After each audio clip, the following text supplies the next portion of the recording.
A little thing going on back here. Look at this guy, he's talking. Hi everyone, happy Monday, good morning, good afternoon, and good night, just to cover all bases. I'm in a mood. Happy Indigenous Day, everyone. Fuck that guy Columbus, he sucks. All right, let's talk about our numbers. Do you know your numbers? I hope you do. If you don't and you're over 40, go find out. We're going to talk about my numbers. So, because it's important, it's so important. It's going to save your life. Okay. So, quick little backstory of what's going on with me. So, that led me to this little report here. We're getting audited by the by IRS, and it's our 2016 taxes.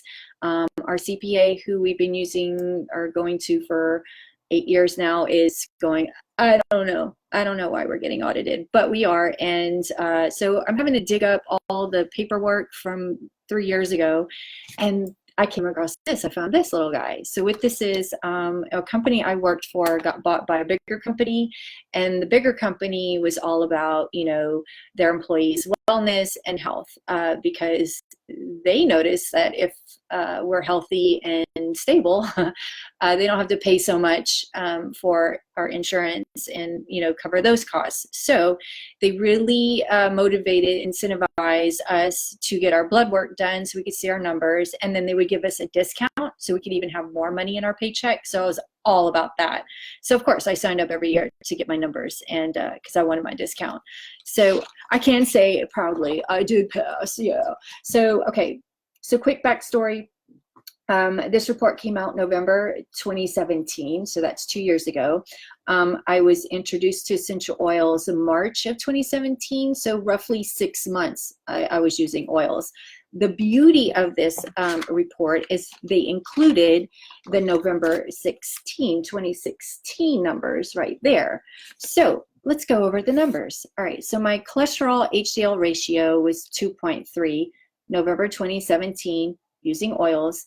November 2016, no oils, 2.3. So no change. That's good. Moving on. Triglycerides. What are those? Those are fat composed of fatty acids and glycerol. They are moved through the bloodstream by combining with proteins to form particles called lipoproteins. Triglycerides pass from the liver to other parts of the body that need lipoproteins for energy. Triglycerides then return to the liver, where they are removed from the body. The level of triglycerides in your blood tells how well your body responses or processes the fat in your diet. So November 2017 on oils, my triglycerides was 65. November 2016, no oils, my number was 61. So in range, that is good. All right, moving on. I had 2 issues, cholesterol from family, and thanks, Dad, and high blood pressure. I'll get into the high blood pressure, but let's focus on my cholesterol here. So yes, it's in the red. So this is a combination of the good and the bad, and that number on essential oils was 201, and the number not on essential oils back in November 2016, 227. 227, and then I went down to 201. Now I did check with my doctor because it did come up red, and I was like, what is this? What do I need to do? And she's like, oh yeah, I don't know why they do that. They combine the numbers, but it doesn't mean anything. Just make sure your bad and your good cholesterol is where they need to be. So let's move on. So LDL cholesterol is the bad cholesterol. Bad cholesterol. So November 2017, 6 months of using essential oils, I was at 91. That was my number. Now, November 2016, without essential oils, 117. Oh, I had a lot of bad cholesterol. Yeah, because, you know, total number was 227. Now, my HDL cholesterol, which is the good cholesterol, was 89 on essential oils, and then 98 without essential oils. So essential oils basically transposed, went from 89 or 98 to 89. So that's a good sign. Now my glucose, never had a problem with that. That was 92, crew of 92, holla. All right, and then let's talk about blood pressure. So that was a new thing I had to tackle after having Erica, because when I was in labor with her, I was diagnosed with preeclampsia, not prior, during the pregnancy, as I'm having her on the bed. And so the doctor's like, we got to get her out now, because one of the very bad side effects of preeclampsia is high blood pressure. That's no bueno. So got the baby out, and typically once the baby's out, you know, everything comes back to normal, but that was not the case for me. My entire body became inflamed, but I felt amazing. I felt so good after I gave birth to her.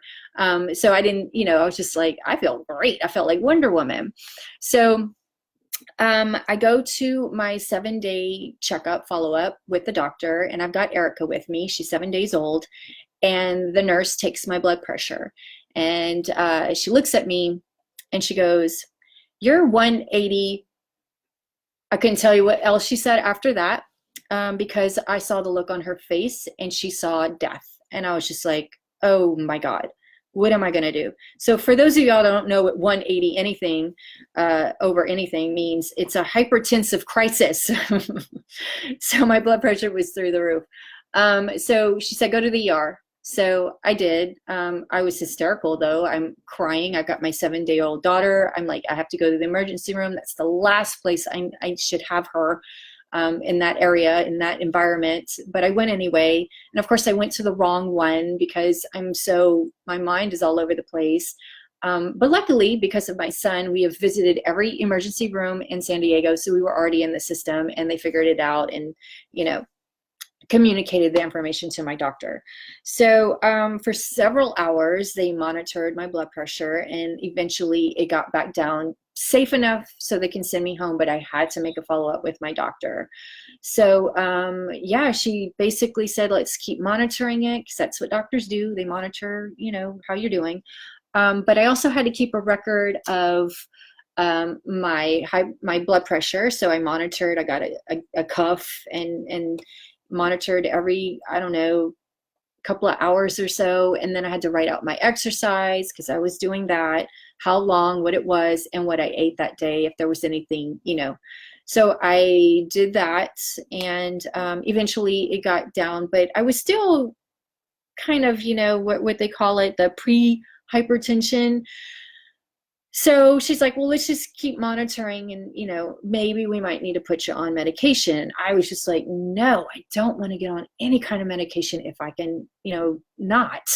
So, but I was not aware of essential oils at the time at all. So my November 2016 number was 137/76. So that is pre-tension, almost hypertension, very close to hypertension.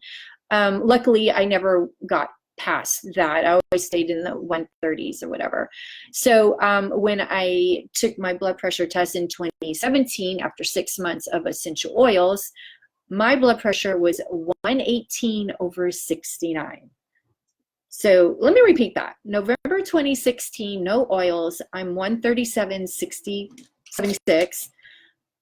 November 2017, on oils, just 6 months being on oils. I wasn't even really trying. 118/69. So they have a little note here, which made me very happy to read. So you improved your blood pressure result. Congratulations, which means you have lowered your risk for developing heart or kidneys disease. Yeah, or managing your current disease well. No, I was not managing my disease. I got to the root core thanks to essential oils. So with that said, go get your numbers. It's going to save your life. Okay. Let's talk about frankincense. Oh, I love frankincense. Hold on a second. Got to rearrange my, bam, frankincense. I love frankincense, man. All right, so it is the king of oils for a reason. If it's good enough for baby Jesus, it's good enough for you. It promotes feelings of peace and overall wellness. You can ingest it for healthy cellular function. And if you ever deal with head tension or super mega head tension, like where light is you're sensitive to light, you're sensitive to taste, you're sensitive to smell, you're sensitive to everything, and you can't function, 1 drop under the tongue, knocks it right out. It also helps reduce appearances of skin imperfections. Thanks to King Tut, they found a little vial of frankincense buried with him. And rumor has it, it was still a good oil. Like it still had its potency that it has to make you beautiful. Because King Tut thought he was a pretty boy. Who else is here? Hey, Jim, thanks for joining. And hi, Johnny. What else? What else can I tell you? So healthy nervous system when taken internally, either 1 or 2 drops in a veggie capsule or gel cap or directly under the tongue. Some people can't do that because it's like very earthy, woodsy aroma, taste. But you know, you just got to keep like reintroducing it to yourself, and eventually your body's just like, oh, this is so amazing. Because it did take me a while. I took me forever to embrace frankincense because of the aroma, but now I love it. It's a blend of different types of frankincense. So we're getting the best of the best. It's on the pricey side because the way it is sourced, it's not an easy task. It is resin from a tree, and these trees grow on cliffs, so the farmers have to go down and take the resin off. So pricey. Yeah, because you know they're putting their lives on the line, and they got family support and all that stuff. So we got to pay them a fair market value, right? It's only fair. What else can we do with frankincense? It's a magnifier. So what that means is it boosts other oils. So when you combine it with, say, lavender or melaleuca, it's going to boost that oil and those chemical compounds. So it's like a level up, Mario Brothers kind of thing. Take your mushrooms. What else? It's anti-inflammatory for one. So if you're not sure which oil to grab when you're, starting this journey, frankincense is the one. Just grab Frank for everything. It does everything. I have the Touch, which is this 10 milliliter roller ball, has fractionated coconut oil, and I also combined Melissa oil and Manuka or Manuka. It's Manuka in Australia, I believe, or New Zealand. Sorry.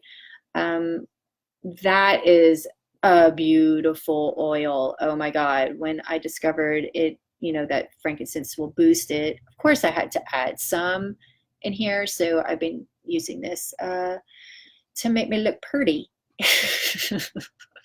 All right. So yeah, that's frankincense and my numbers and quick announcements I could share. I am teaching essential emotions, because I've been talking about how these oils support us physically, but I haven't really touched on the emotions. So I'm going to teach an emotional or essential emotions class, just to kind of bring both worlds together. And that is happening November 6th. So if you're in the San Diego area, check out Powerhouse. It's a pizza smoothie joint and PB. From 6 to 7, we're going to talk about how these oils support us emotionally, and it is an eye-opener. I've learned so much from training to do this class. So I hope you can make it, because it's going to be an eye-opener. Because holidays are right around the corner, you guys. I mean, Halloween is tomorrow, Thanksgiving is this weekend, and Christmas is next week. I shit you not. It's happening. So let's keep our emotions in check and show up at the class and learn how these oils can help with that. I think that's it. You guys have an amazing rest of your day. Thank you for watching. I really appreciate those that have reached out asking about oils. Whether you come with me or not, that's okay. I just love that you're open to learning more about it, because that's the key thing. If you're open to learning more about them and how they work on a cellular level in our bodies that help heal it, then you're one step ahead of the rest of the world. That's all I'm going to say tonight or today. I'll see you next week. I don't know what we're going to talk about next week, because this was the last top 10 selling oil. So I'm going to come up with something fabulous. Maybe we can talk about emotions, since, the holidays are coming, right? Yeah, I think you guys might be into that. All right. Yeah. Have a great day and a great week, and I'll see you next time. Take care, everybody. Bye. Be kind to one another.